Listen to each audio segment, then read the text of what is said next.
Friends नमस्कार आपण मानकु मोर channel Indian flavour को बहुत बहुत स्वागत जनाऊँगी। फ्रेंड्स पोई सागर बहुत सारा रेसिपी आपण मानक सह शेयर करिछि। आज मु आनिछि पोई साग घांटर रेसिपी। एही घांट को निश्चित ट्राए करिवे, बहुत भल लागिबो। आशा करुछि रेसिपीटी पसंद आसीबो। जदि भल लागे गोटे लाइक करिदेबे, नुआ थिले चैनल टी को सब्सक्राइब करिदेबे। तो चलंतु रेसिपीटी को स्टार्ट करिबा। पोई साग घांट पाए एही सब परिबा को नेछि। एठी देखंतु गोटे कदली को भल भाबे सफा करी छोट छोट खंड रे काटी नेछि। ता सहित कखारु को नेछि। एठी देखंतु जन्हे को नेछि, अल्प टिके गाजर और आलू को नेछि। आलू रो चोपा रखिछि देखंतु, जहा द्वारा बहुत सुंदर टेस्ट आसीबो। एठी देखंतु दुईटी मीडियम साइज बैगण को छोट छोट खंड रे काटी नेछि। फ्रेंड्स एठी मु दुईटी मीडियम साइज टमाटो को छोट छोट खंड रे काटी नेछि। एठी देखंतु पोई साग को नेछि, भल भाबरे सफा करी नेछि। ता सहित पोई डंक को नेछि। एठी गोटे कप हेबो चना को भिजाई रखिछि। एबे चलंतु तरकारीटी को स्टार्ट करिबा। फ्रेंड्स एठी गोटे कड़ाई को नेछि। एबे सेथिरे 2 ग्लास हेबो पानी को दबा। एबे सेथिरे गोटे चमच हेबो हळदी गुंड। ता सहित दरकार हिसाब रे एठी मु गोटे चमच हेबो लूण को देउछि। लूण और हळदी को देला परे पानी को किछि समय पय फुटाई नबा। पानी हल्का टिके गरम ही आसिलानी। एबे सेथिरे मटर को देई दबा। प्राय 5 रु 10 मिनिट पय सिजाई नबा, जहा द्वारा मटर हल्का टिके सिझी जिवो। किछि समय पर देखंतु चेक करूछि, मटर हल्का टिके सिझी गलानी। अधिका सिझाइबा किछि दरकार नहे। एबे सेथिरे आलू खंड को देउछि। ता सहित पोई डंक और बाकी परिबा सब को देई दबा। फ्रेंड्स जेहेतु बैगण शीघ्र सिझी जाए, बैगण और पोई साग को परे यूज करिबा।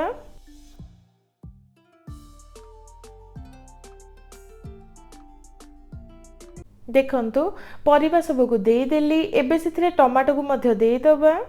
एबे भल भाबरे सब को मिसाई कवर करि नबा। प्राय 5 रु 10 मिनिट पय रांधी नबा, जहा द्वारा परिबा हल्का टिके सिझी जिवो। फ्रेंड्स प्राय 5 रु 6 मिनिट पर चेक करूछि। देखंतु परिबा हल्का टिके सिझी गलानी।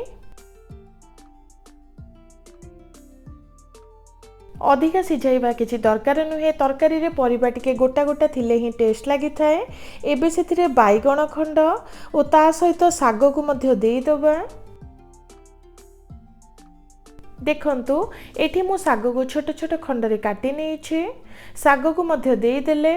एबे पुणी थरे कवर करी नै प्राय 4 रु 5 मिनिट पय सिझाई नबा।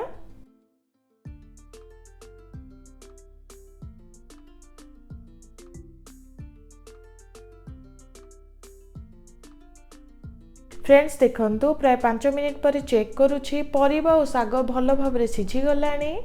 एबे हीट को ऑफ करी साइड रे रखी दबा और नेक्स्ट प्रोसेस स्टार्ट करिबा। फ्रेंड्स तरकारी को गोटे पात्र को काढ़ी नेली। सही सेम कड़ाई रे प्राय 4 रु 5 चमच हेबो सोरिष तेल को नेउछि। सोरिष तेल रे तरकारी रो टेस्ट बहुत सुंदर आसीबो। ता सहित 2टी सुखिला लंका, गोटे चमच हेबो जीरा और गोटे तेजपत्र को देई हल्का टिके भाजी नेउछि।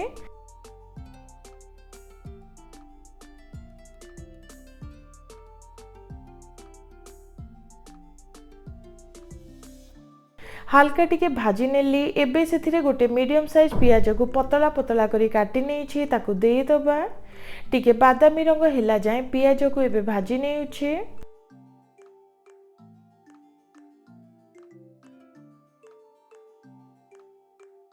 देखंतु पियाज को हल्का टिके भाजी नेली।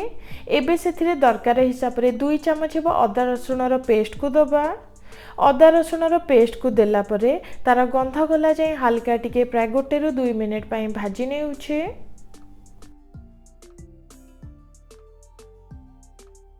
फ्रेंड्स प्राय 2 मिनिट पय भाजी नेछि। पुणी थरे अल्प टिके टमाटो खंड को दबा। ता सहित मसला गुंड सब को देई दबा।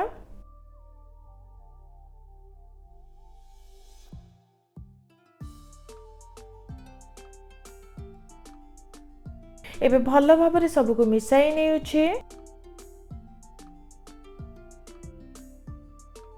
मसला जेपरी न पोड़े अल्प टिके पानी को दे प्राय 2 रु 3 मिनिट पाई कसी नबा जहा द्वारा मसला हल्का टिके कसी जिवो।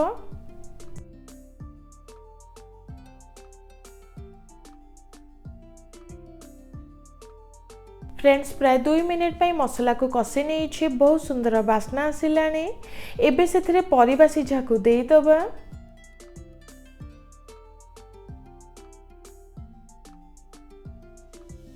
परिबा सिझा को देला परे भल भाबरे सबको मिसाई नेउछि। फ्रेंड्स स्वाद अनुसार एठी पुणी थरे हल्का टिके लूण को देउछि। फ्रेंड्स एठी आपण माने टेस्ट हिसाब रे राग किंबा लूण देई परिबे। एबे भल भाबरे सबको मिसाई नेउछि। भल भाबरे मिसाई नेछि पुणी थरे कवर करि नै प्राय 4 रु 5 मिनिट पई रांधी नबा। देखंतु प्राय 4 रु 5 मिनिट पई रांधी नेली बहुत सुंदर बास्ना आसिलानी। आउ टिके टेस्ट पई एठी मु आधी चमच हेबा गरम मसला को देउछि।